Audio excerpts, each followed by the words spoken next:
What's happening, Hardscapers? This is episode 50 of the How to Hardscape podcast, where we talk with you about how you can start and grow your hardscaping business. And today we're joined by Gary Ross of Allies in Leadership, where he focuses on leadership training, youth leadership, sales training, and so much more. And I've seen Gary speak several times in person, and every time I take a lot away from his talks.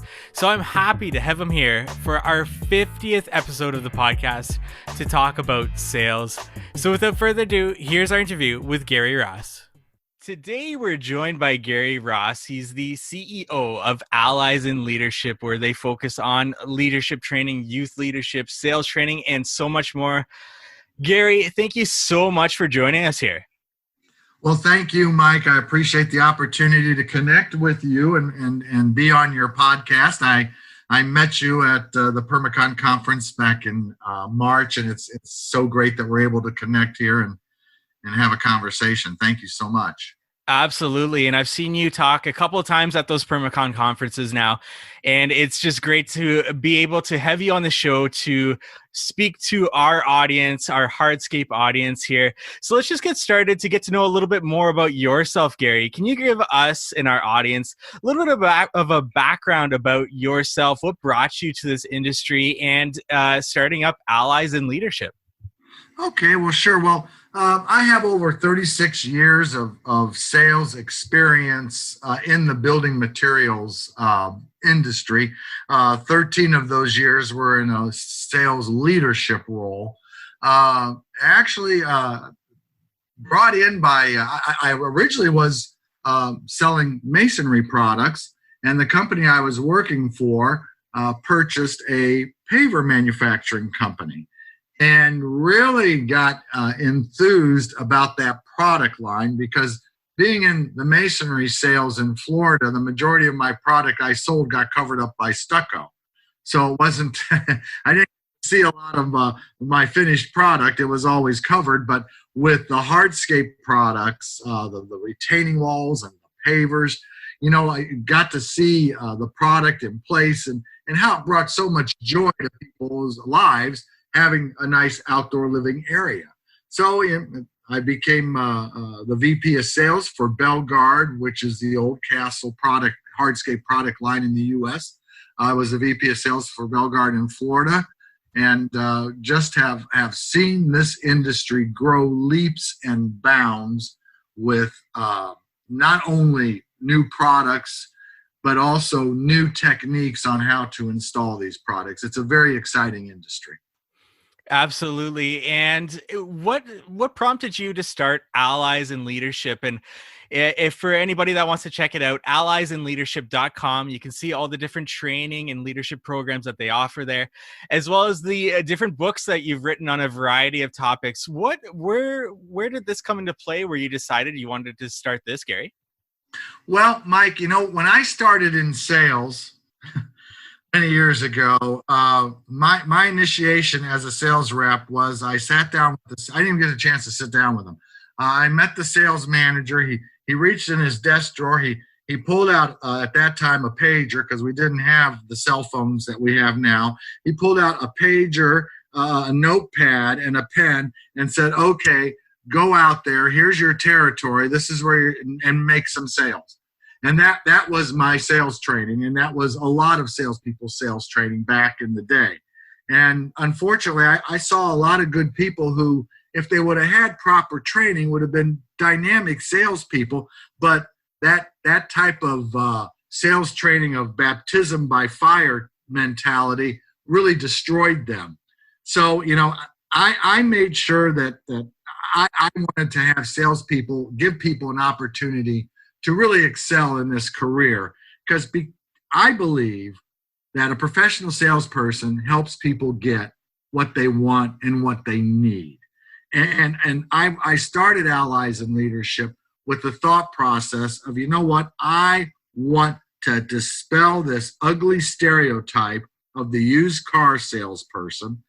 And I like to say that my goal is to turn today's sales reps into tomorrow's sales leaders by inspiring them to do things that bring value to their clients.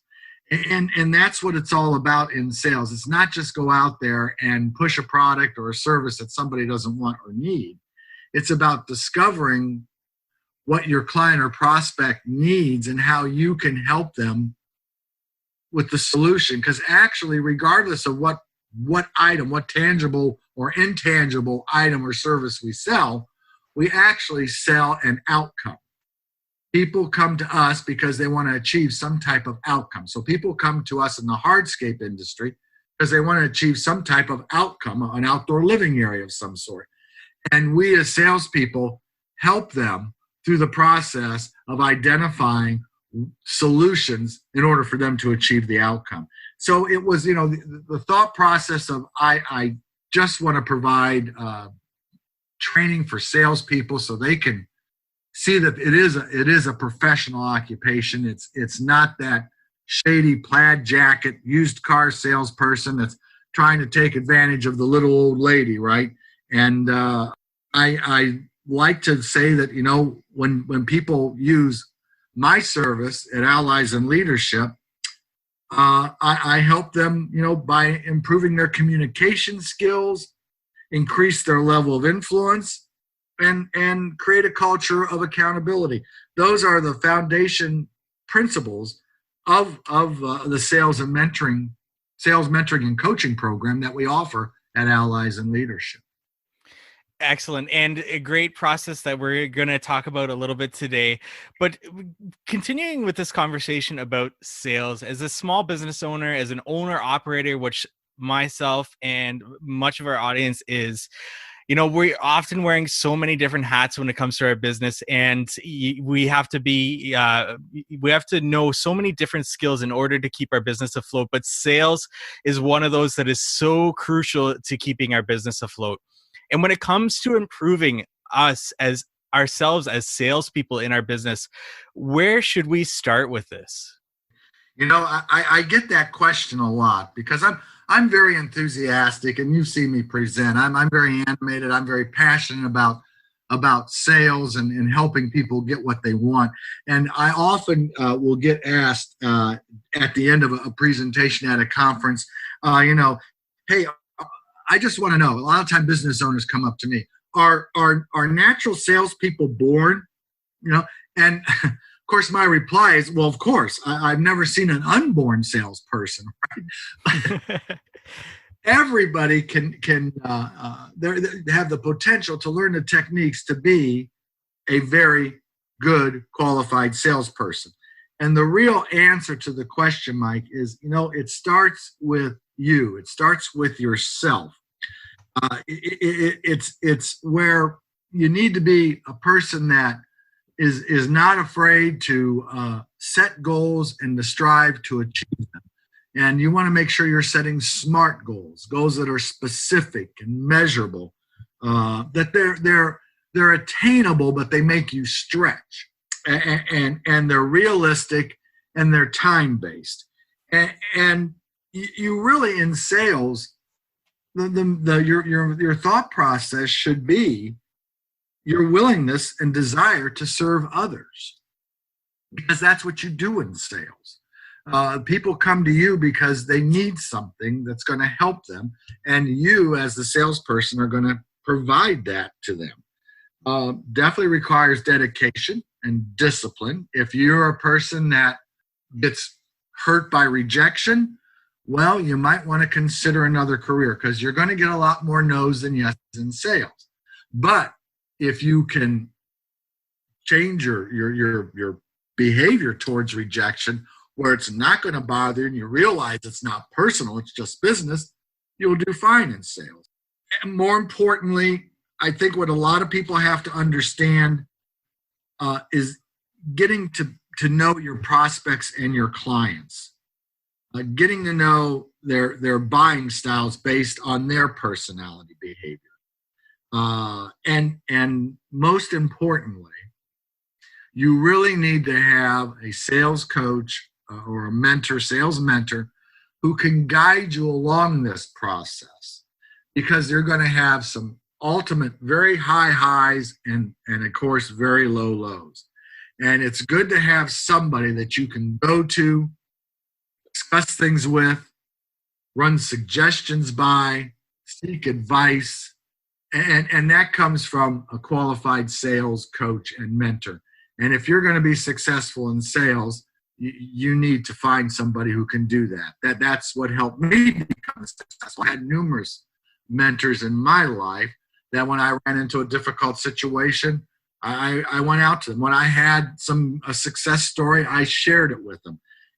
That's really a very important need, that if you're going to pursue a career in sales, I highly recommend that you get a sales coach. Yeah, and with anything in life, you can always continue learning. And for so many that sales may not come natural to them, it's especially important to seek out somebody that you can look up to and get advice from. So important to have a mentor in this aspect. Now, you talked about sales is about serving others, and it's such a departure from, like you said, the used car salesman type of approach when it comes to viewing a salesperson. It's so important. You also brought up communication, influence, and accountability. What does this mean to a salesperson? How does that influence a salesperson? Well, before you can have anyone even consider doing business with you or purchasing your product or service, you must be able to communicate where you can connect with them. Everybody communicates, few people connect. And that is what's crucial.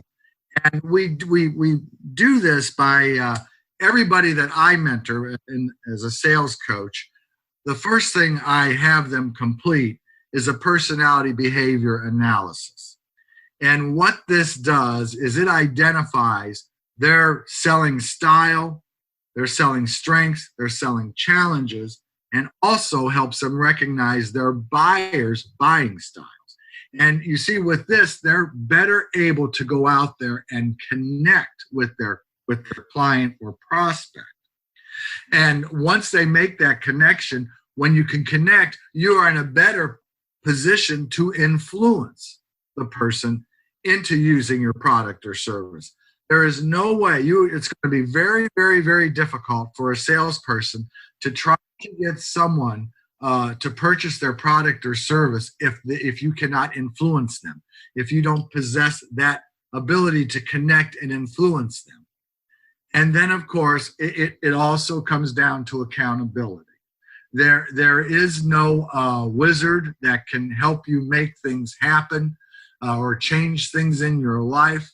You're going to run into obstacles, and you need to understand that it's you and only you who can change those obstacles and get over them. You are where you are today by the decisions that you made and the choices you made yesterday or years before.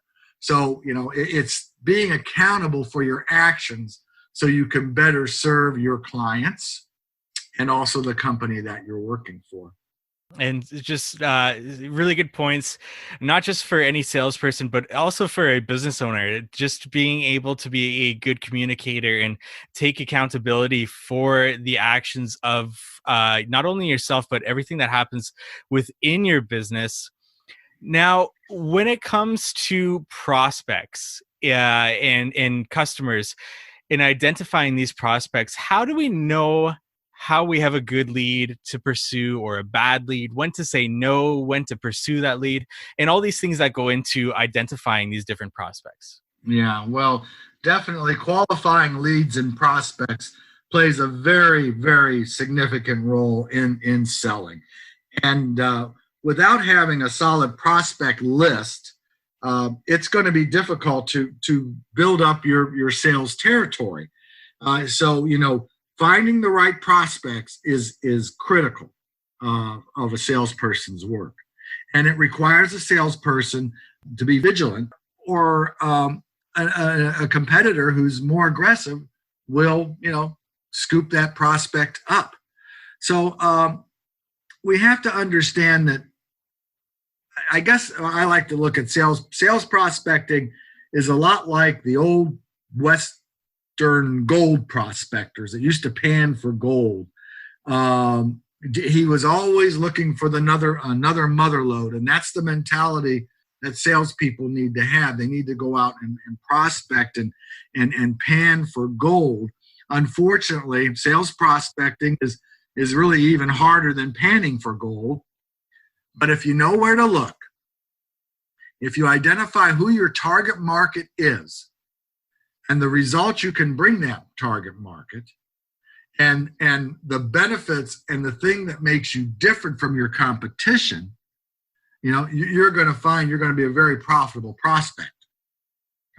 If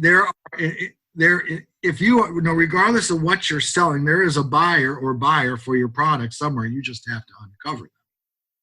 And when you're talking about how do you distinguish between a solid prospect over one that may not be so solid, is basically asking them a lot of questions. How long have you been thinking about an outdoor living area?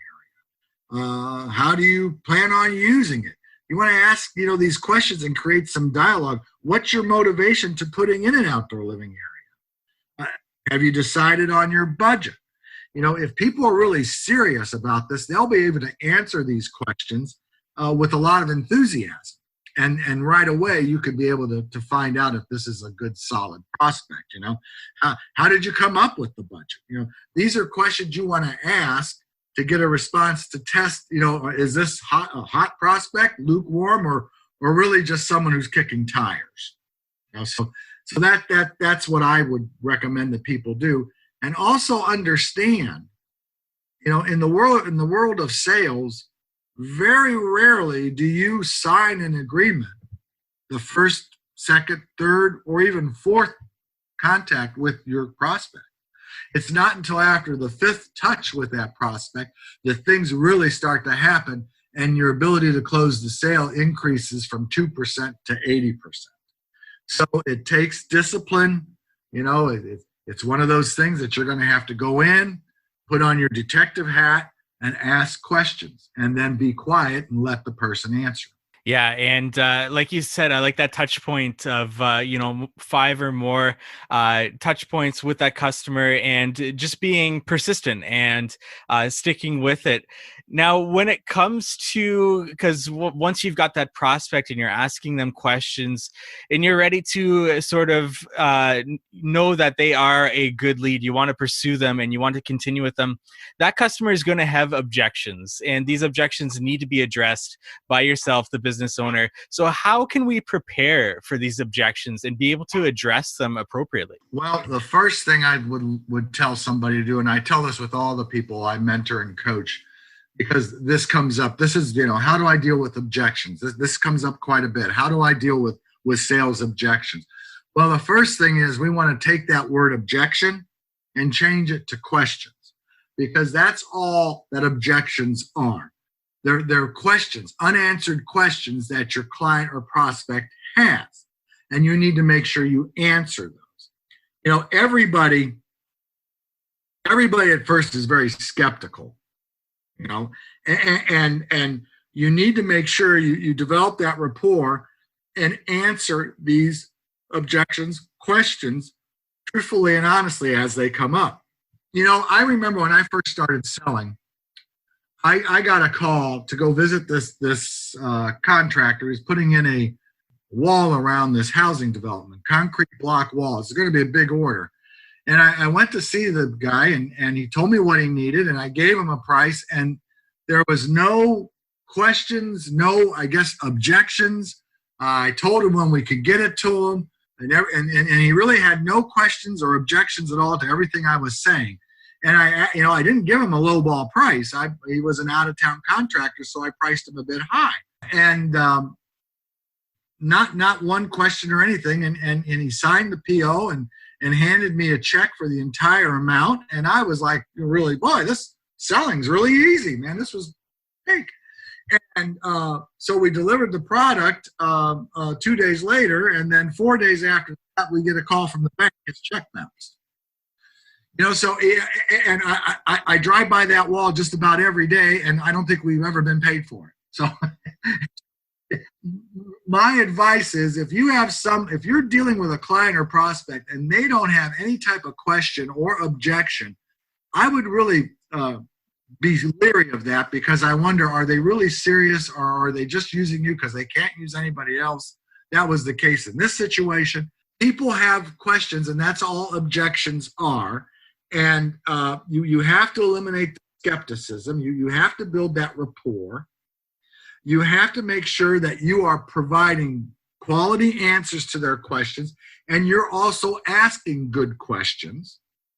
You don't want to move too fast, because when you're rushing a presentation, that turns people off. They feel like you're less than truthful in that situation.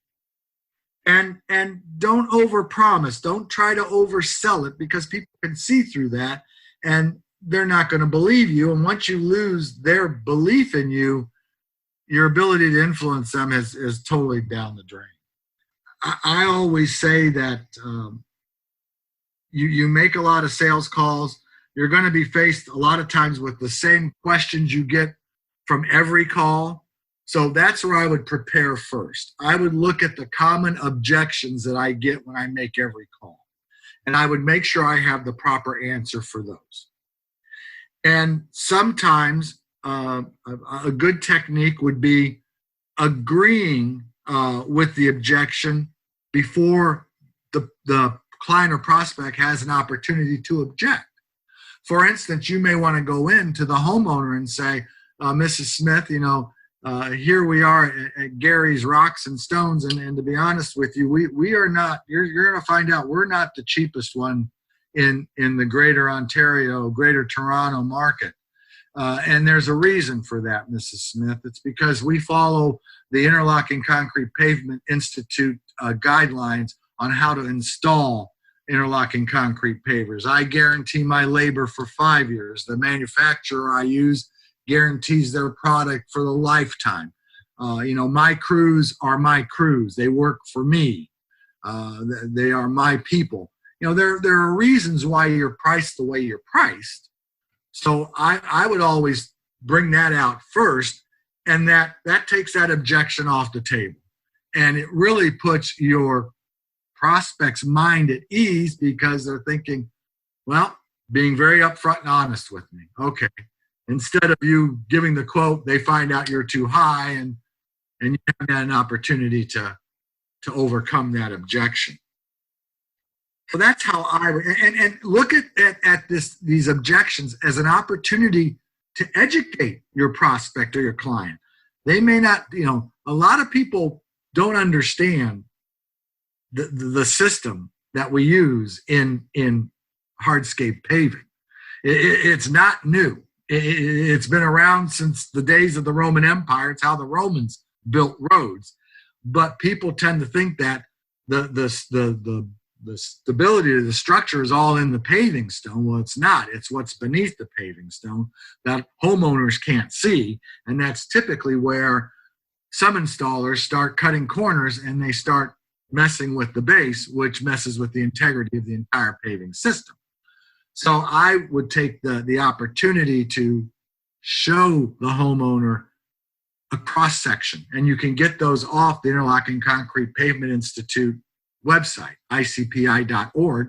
You can put in whatever I'm installing a driveway, or I'm installing a patio or a walkway, and it will give you the cross section. It will show you how much base you need, how much bedding sand, how much joint sand of the paver. It gives you all of that. And, having that data with you to overcome the price objection, because that tends to be the first one contractors fight with, is a great way. You leave that with your quote, and you tell the homeowner, Mrs. Smith, I'm sure you're probably going to get other estimates, and I expect you to. This is a major investment property, and all I ask is that you make sure that they are doing it this way, and show them the ICPI guidelines, because this is how I bid your job. And bidding it this way, this is what the investment is going to be. And that's my advice on overcoming objections. The first thing is, take that word objection, because it's a negative word, and change it to questions. That might help you get over it easier. That's great advice, Gary, and so many pieces of nuggets of knowledge that you just gave us there. I really like the idea of, taking note of those common objections and then bringing them up to your future customers and agreeing with them, and discussing why, say, you are a higher priced hardscaping company or whatever Hmm. it may be. And Hmm. you also talked about questions, but not only questions that the customer will have for you in terms of objections, but what about questions that we can ask the customers, or we can present to the customers, to ensure that we are on the same page throughout the sales process? Are there any questions that we can ask, or questions that we can prepare for in the sales process? Yeah, absolutely, Mike, and that's a good point that we really need to share with our hardscape contractor people out there. You have to realize that today's homeowner is much more educated than the homeowners of the past. Thanks to the internet, a wealth of information is just a couple clicks away. And chances are they've already have done their preliminary work, looking at different types of hardscape products and installations before they even pick up the phone to call you to have you come out. So it's really important that when you are going through this process of presenting your quote to them, it's really important that you make sure that you are including them in this. It's no longer the day. Here's my quote. I'll call you in a couple of days. Let me know what you think. People don't expect that now. They don't want that now. They want to be involved completely in this process. So it requires you to sit down with the homeowner and ask these open-ended questions that's going to create dialogue, so you know where you are in the process. You want to ask Mrs. Smith, I would like to hear your thoughts on what we've discussed. I would like to hear your thoughts on the design we came up with. Do you like having the outdoor fireplace here? Also paraphrasing what they said, so you can make sure you're on the right page. So Mrs. Smith, what you're saying is you would prefer if we maybe move the retaining wall out a little bit in more of a serpentine pattern than in a straight pattern. Is that what I'm hearing? Yeah, I'd like a little more character in the wall. You see, getting the people involved in this also helps show your knowledge and put them at ease, because they see that you're working with them. And always remember, when you're talking with them, to pepper your conversation with emotional words or phrases, because people buy on emotions. And, you just don't want to identify it as, your backyard patio or your backyard outdoor living area. You want to pepper that up a little bit, enhance it. This is your new oasis where your family's going to come and relax and make memories. You want to incorporate that terminology in your presentation, because people can connect with that. Absolutely. And Gary, we've talked about a lot in terms of communication, questions, addressing objections, and more questions, and just keeping that open communication with the customer. But in your opinion, Gary, is there any such thing as over communicating with the customer in terms of the sales process? Well, you want to make sure that if you over communicate, you can oversell. So, I've always, wanted to end my conversation. Is there anything else that you would like me to explain further or discuss with you? Are you clear on what we are going to do and how this process works, and understand how I came up with my pricing? Is there anything? And of course, then it's the follow-up. That you want to continue to talk with the customer about. But, there comes a time when, hey, you present your presentation and then you let the customer respond with any other additional questions they have, and then move on, and then you go into your follow-up stage, which is another type of communication. Mm-hmm. And you don't stop until the customer has decided either, yes, I'm going to use you, or no, I'm going with somebody else. Even then, you might want to ask them, well, why did you decide to go with that particular company? And not bad-mouthing them. Don't do like the guy that came to my house that replaced my screen enclosure. And when I told him what I was going with, and he said, well, I can't believe, is that guy out of jail? And I'm going, what is this? You don't want to do that. But you basically want to say, I'm always looking for ways to improve my company. I would just like to know what was the reason? Why did you decide to go with them? Is there something I need to look at, or something I need to improve upon? Just that approach, and you may learn something.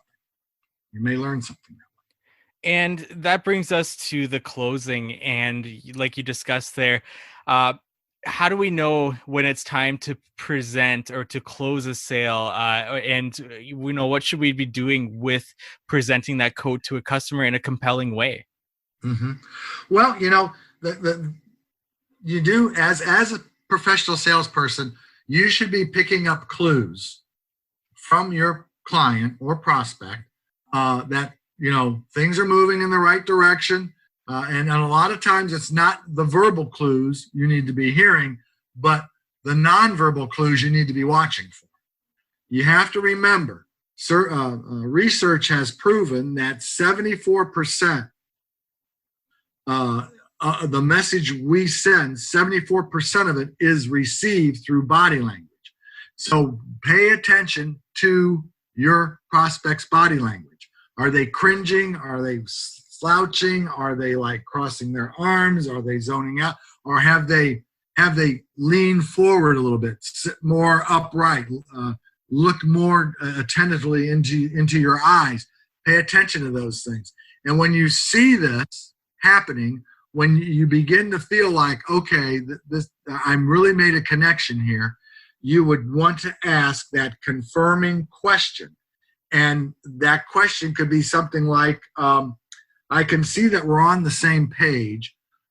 If you sign this PO today, we can start your project Monday. You want to get that confirming question. When can I start your project? So those are things you want to look for, and we'll look for those signs. There are various different ways to close. The assuming close is the one I just shared with you, because you're assuming the person is on the same page based by the conversation and the body language you're getting. So it appears we're on the same page. You sign this purchase order today, this contract today. I can have my crew here Monday morning and we can start. You may want to do something like a physical action close, and that's where you have the contract and a pen, and you just push that contract and pen towards the homeowner as you say, it appears we're on the same page. When would you like me to start this project? And push the contract in front of them. And then, of course, you can always use the best deal close. For instance, right now, my crew is in between jobs, and we can squeeze yours in.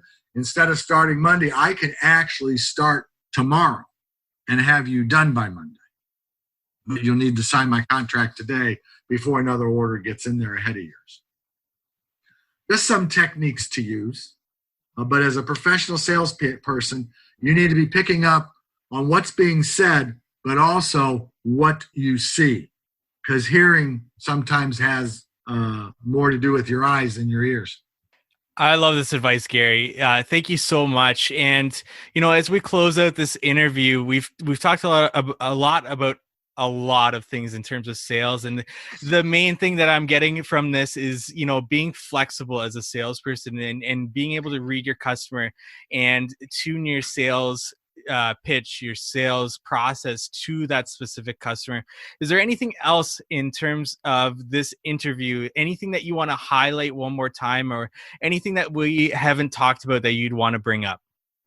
Well, I do really want to highlight and emphasize that in my experience, in my 36 years of sales experience, I have found those salespeople who have reached out to a mentor or a sales coach have done far better and have been more successful than those salespeople who haven't. So I would encourage people to find themselves a sales mentor and a coach. That's what I do at Allies in Leadership. That's what my company is all about. But there are many more out there. But it has come to my observation that those sales reps who have made a dedication of seeking out someone to mentor them and coach them to help them become a lifelong learner in the sales process do far better and enjoy the career of sales far much more than those people who didn't. So I would really encourage people to seek a sales mentor or coach. And Gary, with that, thank you so much for joining us on this episode. We really appreciate all the advice that you've given us here today. Well, you're welcome, Michael. It's always a pleasure speaking with you. I enjoyed meeting you this year, and I enjoy your posts on Instagram. Man, I'll tell you what, if you're not following How to Hardscape, get on there and start following this young man because he posts some great looking stuff and some great advice. So keep up the great work, Mike. I appreciate it. Gary, thank you so much. And a lot of our Instagram is very much dedicated to our community. Our community puts up a lot of amazing photos of their projects. And Gary, I know that Allies in Leadership also has an Instagram following and a website with so much different training, leadership training, ebooks that you can purchase. Where can our audience learn more about Allies in Leadership and everything that you offer over there? Yeah, if they go to the website, alliesinleadership.com, and there's blogs on there, there's videos, you can purchase my books that are on there. I've written 5 books. You're actually talking to a guy who's written more books than he read. I'm just kidding there. And that's another thing salespeople need to do. They need to either read or listen to audiobooks and to continue to learn about the sales process. But go to my website, alliesinleadership.com. It will show you the different types of training I offer. And there's links to my YouTube page, to my Facebook page, to my Twitter, all those things. And there's just a great deal of information and content on there that will help them. And there's a way they can contact me through the website, and I'll definitely give them a call back and help them any way I can. Thank you for listening to today's podcast episode. Visit us at howtohardscape.com for more information on this subject. Let us know what you want to learn about in future episodes by reaching out to us on our social channels. We are at How to Hardscape everywhere, and contact at howtohardscape.com. And I just want to say thank you for joining us for 50 episodes of the How to Hardscape podcast. This is great to see how much we've grown over this less than a year that we've been releasing these episodes, and I appreciate each and every one of you listening to these episodes and sharing it along as we go. So thank you so much, and we look forward to meeting with you next week on the How to Hardscape podcast.